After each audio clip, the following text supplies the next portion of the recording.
وعلیکم السلام ورحمۃ اللہ وبرکاتہ ولا حول ولا قوة الا باللہ اللہم صلی علی محمد وعلی آل محمد۔ جی حافظ صاحب، جزاک اللہ خیرہ، آپ نے موقع دیا کہ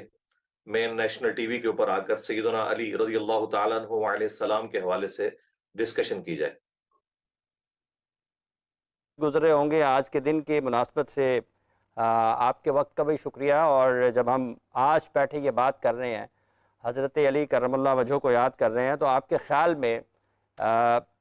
کیا واقعی آج ہمیں اس شجاعت کی بھی ضرورت ہے، اس دلیری اور بہادری کی بھی حقیقی معنوں میں ضرورت ہے؟ اور ہمیں اصل سبق وہاں سے ایک یہ بھی ملتا ہے جو بہت واضح ہے، اور اس میں ہر طریقے سے آپ کو دلیلیں ملتی ہیں کہ آج ہمیں اس شجاعت کی بھی ضرورت ہے۔ بالکل جی، سیدنا علی رضی اللہ تعالیٰ عنہ علیہ السلام کی پوری زندگی جو ہے وہ قربانیوں سے عبارت ہے۔ آپ کے بچپنے سے لے کر آپ کی شہادت تک، جب جب اسلام کے اوپر برا وقت آیا، کسی بھی قربانی سے دریغ نہیں کیا سیدنا علی رضی اللہ تعالیٰ عنہ علیہ السلام نے۔ آپ مکی زندگی دیکھ لیں، اس کے بعد مدنی زندگی کے اندر جب جہاد کا سلسلہ شروع ہوا، پریکٹیکلی قتال کا حکم آ گیا، تو غزوہ بدر دیکھ لیں، غزوہ احد دیکھ لیں، اس کے بعد غزوہ خندق اور پھر غزوہ خیبر، ان تمام مواقع کے اوپر سیدنا علی رضی اللہ تعالیٰ عنہ آپ کو فرنٹ فٹ پہ نظر آئیں گے۔ اور یہ تمام کی تمام جنگوں کو جتوانے میں رسول اللہ صلی اللہ علیہ وآلہ وسلم کے جانثار صحابہ کرام علیہم رضوان میں ٹاپ آف لسٹ اگر کوئی پرسنالٹی ہیں پہلے نمبر کے اوپر، تو وہ سیدنا علی رضی اللہ تعالیٰ عنہ علیہ السلام کی ذات ہے۔ ٹھیک ہے انجینئر صاحب، حضرت علی کے نام کے ساتھ کرم اللہ وجہہ بھی لگتا ہے، اس پر بھی لوگ یہ جاننا ضرور چاہتے ہیں کہ اس کی کیا خاص وجہ ہے؟ دیکھیں اسپیسیفکلی تو یہ خوارج جب سیدنا علی رضی اللہ تعالیٰ عنہ کے بارے میں غلط الفاظ بولا کرتے تھے کہ اللہ تعالیٰ ان کے چہرے کو نعوذ باللہ سیاہ کرے، تو اس کے مقابلے پر یہ اہل سنت کے ہاں، اہل تشیع کے ہاں ٹرم ڈیوائز کی گئی، کرم اللہ وجہ الکریم۔ اور اس میں اس واقعے کی طرف بھی اشارہ موجود ہے جب سیدنا علی رضی اللہ تعالیٰ عنہ ایک میدان جنگ میں کافر کے اوپر حاوی ہوئے اور اس کے سینے پر چڑھ کر بیٹھ گئے، اور جب اس کی گردن اتارنے کا وقت آیا، عین اس موقع کے اوپر اس نے سیدنا علی کے چہرے اقدس کے اوپر تھوک دیا، تو سیدنا علی فوراً اتر گئے۔ وہ بڑا حیران ہوا کہ آپ کے غصے میں اضافہ کیوں نہیں ہوا؟ تو آپ نے فرمایا اس سے پہلے اگر میں تجھے قتل کرتا تو اس میں خالصتاً میرے رب کی رضا شامل تھی، لیکن اب ساتھ میں انسان ہونے کی حیثیت سے میرا غصہ بھی شامل ہو گیا، اس لیے اب یہ خالصتاً اللہ کے لیے عمل نہیں رہے گا۔ اور اس چیز سے وہ متاثر ہو کر اسلام کی دولت سے مشرف ہو جاتا ہے۔ اور ہم آج تک سیدنا علی کے لیے کہتے ہیں کہ اگرچہ اس نے چہرے پر تھوکا تھا، لیکن سیدنا علی کے صبر نے اور ان کے اخلاص نے اسے ایمان کی دولت دی۔ ہم ہمیشہ سیدنا علی کے چہرے کے لیے دعا ہی کرتے ہیں کہ اللہ تعالیٰ کا کرم ہو، اللہ تعالیٰ ان کے چہرے مبارک کی عزت افزائی فرمائے دنیا اور آخرت میں۔ انجینئر صاحب، حب علی، محبت علی اور بغض علی، اس پر بھی آج آپ کے خیال میں خاصی تفصیل سے بات کرنے کی ضرورت ہے، اور اگر آپ اس حوالے سے کچھ آج اپنے سننے والوں کو اور دیکھنے والوں کو بتانا چاہیں تاکہ ہمیں کہیں نہ کہیں کچھ خرابی اگر نظر آتی ہے، ہمارے اعمال میں اگر نظر آتی ہے، ہماری سوچ میں ہے، تو اس میں کچھ وضاحت ہو جائے اور لوگوں کے لیے کچھ بہتری کا راستہ نکلے۔ دیکھیں جامعہ ترمذی میں حدیث ہے، نبی صلی اللہ علیہ وآلہ وسلم نے ارشاد فرمایا کہ اللہ سے محبت کرو کہ اس نے تمہیں نعمتوں سے نوازا ہے، اور مجھ سے محبت کرو کہ میں اللہ کا رسول ہوں، اور میرے اہل البیت سے محبت کرو کہ ان کی نسبت میرے ساتھ ہے۔ تو اللہ کے محبوب صلی اللہ علیہ وآلہ وسلم کی نسبت کی وجہ سے آپ کے اہل البیت سے محبت رکھنا یہ ہمارے ایمان کا حصہ ہے۔ اور سیدنا ابو بکر الصدیق رضی اللہ تعالیٰ عنہ کا قول امام بخاری حسن و حسین کے چیپٹر میں لے کر آئے کہ محمد کے قرب کو آل محمد، اہل البیت محمد صلی اللہ علیہ وآلہ وسلم کے قرب میں تلاش کرو۔ اس حوالے سے اسپیسیفکلی سیدنا علی کے حوالے سے تو صحیح مسلم میں حدیث ہے 240 انٹرنیشنل نمبرنگ کے مطابق، اور امام مسلم نے اسے ایمان کے چیپٹر میں نقل کیا ہے کہ سیدنا علی خود کہتے ہیں کہ نبی امی نے مجھ سے یہ عہد لیا تھا، اس ذات کی قسم کہ جس کے قبضے قدرت میں میری جان ہے، جس نے تمام مخلوقات کو پیدا کیا اور دانے کو پھاڑ کر اس میں سے اناج اگایا، نبی امی نے مجھ سے یہ عہد لیا تھا کہ اے علی صرف مؤمن ہی تجھ سے محبت کرے گا، اور صرف منافق ہی تجھ سے بغض رکھے گا. تو محبت علی جو ہے یہ ایمان کا لٹمس ٹیسٹ ہے. ٹھیک ہے. من کنت مولا فہذا علی مولا، اگر ہم اس حدیث مبارکہ کو دیکھتے ہیں تو ہمیں کیا سبق ملتا ہے، اور کیا آپ کو لگتا ہے کہ ہم واقعی اسی طرف ہیں، اسی راستے پر ہیں، اس پر عمل بھی کرتے ہیں؟ دیکھیں اور اس کی جس اہمیت حدیث کی بھی، طرف آپ نے اشارہ کیا. جی اہمیت کے حوالے سے بھی. جی جس حدیث کی طرف آپ نے اشارہ کیا یہ حدیث متواتر ہے، اہل سنت اور اہل تشیع دونوں کے ہاں پائی جاتی ہے. اہل سنت کی جو مین سٹریم کی کتابیں ہیں، جامعہ ترمذی میں یہ حدیث موجود ہے، مسند احمد کے اندر حدیث موجود ہے، سنن نسائی الکبریٰ کے اندر تفسیر کے ساتھ موجود ہے، اور کچھ حصہ اس کا صحیح مسلم کے اندر بھی موجود ہے. مسلم شریف سے میں سٹارٹ لوں گا. 6225 سے لے کر 6228 تک انٹرنیشنل نمبر کے مطابق سیدنا علی کے فضائل کے چیپٹر میں حدیث آتی ہے کہ نبی الاسلام نے اپنی وفات سے آلموسٹ 2.5 مہینے پہلے مکے سے مدینے آتے ہوئے حجۃ الوداع کے بعد غدیر خم کے مقام کے اوپر ایک خطبہ دیا، اور کنکلوڈنگ الفاظ تھے. آپ نے فرمایا اے لوگو آگاہ ہو جاؤ، میں بھی ایک انسان ہوں، قریب ہے کہ اللہ کا قاصد یعنی موت کا فرشتہ میرے پاس آئے اور میں اس کی دعوت کو قبول کر لوں. میں اپنے بعد تم میں 2 بھاری چیزیں چھوڑ کر جا رہا ہوں. ان میں سے پہلی چیز اللہ کی کتاب ہے، تم اللہ کی کتاب کو پکڑو، اس میں ہدایت ہے. جو اللہ کی کتاب کو پکڑے گا وہ ہدایت پر ہوگا، جو چھوڑ دے گا وہ گمراہ ہو جائے گا. اللہ کی کتاب اللہ کی رسی ہے، یہ اللہ کا نور ہے. اور پھر دوسری چیز ارشاد فرمائی میرے اہل البیت وہ بھاری چیز ہے. میں اپنے اہل البیت کے معاملے میں تمہیں اللہ کا خوف دلاتا ہوں، میں اپنے اہل البیت کے معاملے میں تمہیں اللہ کا خوف دلاتا ہوں، میں اپنے اہل البیت کے معاملے میں تمہیں اللہ کا خوف دلاتا ہوں. یہ 3 دفعہ آپ صلی اللہ علیہ وآلہ وسلم نے جملے کو ریپیٹ کیا اور امت کو اشارہ دیا کہ میرے بعد میرے اہل البیت کے ساتھ حسن سلوک کرنا. صحیح مسلم میں یہ حدیث یہاں تک ہے، جامعہ ترمذی میں اور مسند احمد میں اور سنن نسائی الکبریٰ میں یہ حدیث آگے بھی چلتی ہے. پھر آپ علیہ السلام نے صحابہ کرام سے فرمایا کیا تم میرا حق ولایت اپنے اوپر تسلیم کرتے ہو؟ النبی اولا بالمؤمنین من انفسہم وازواجہ امہاتہم، نبی مومنین کی جانوں پر ان سے بڑھ کر حق رکھتے ہیں، اور نبی کی بیویاں امت کی مائیں ہیں. تو تمام صحابہ نے کہا بلا یا رسول اللہ، یقیناً آپ کا حق ہے. تو آپ صلی اللہ علیہ وآلہ وسلم نے اس موقع پر سیدنا علی کا ہاتھ پکڑا اور یوں صحابہ کرام میں بلند کیا اور فرمایا من کنت مولا فہذا علی مولا. اب جس کا مولا میں ہوں اس کا مولا علی ہے. اور پھر آپ نے فرمایا اے اللہ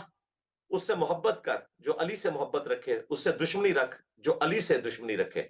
تو یہ اس موقع پر نبی صلی اللہ علیہ وآلہ وسلم نے ان کو یہ فضیلت دی. اور مسند احمد میں تو آگے الفاظ ہیں کہ سیدنا عمر نے پھر حضرت علی کو مبارک دی کہ اے علی آپ کو مبارک ہو کہ آپ رسول اللہ صلی اللہ علیہ وآلہ وسلم کے فرمان کی برکت سے پوری امت کے مولا بن گئے. یہاں مولا سے مراد جگری یار بھی ہے، اور مولا سے مراد آقا اور مولا بھی ہے، کیونکہ حق ولایت ہے اللہ کے محبوب کا امت کے اوپر. اور اسی کا آپ نے اشارہ دیا النبی اولا بالمؤمنین من انفسہم وازواجہ امہاتہم. تو اس حدیث کی وجہ سے ہم مولا علی کی ٹرم یوز کرتے ہیں. اہل سنت اور اہل تشیع دونوں کے ہاں یہ کامن ہے. ٹھیک ہے. مرزا صاحب قبول اسلام کے حوالے سے بھی خاصا جو عمر میں کس عمر میں آپ رضی اللہ تعالیٰ عنہ اس کو اظہار اسلام بھی کہا جاتا ہے، اس کو قبول اسلام بھی کہا جاتا ہے. عمر کے حوالے سے بھی بعض جگہ پر لوگوں میں اس حوالے سے کچھ مختلف خیالات پائے جاتے ہیں. آپ کی اس حوالے سے کیا رائے ہے، اور تحقیق کے جو آپ کے پاس علم ہے اس میں کیا چیز سامنے آتی ہے؟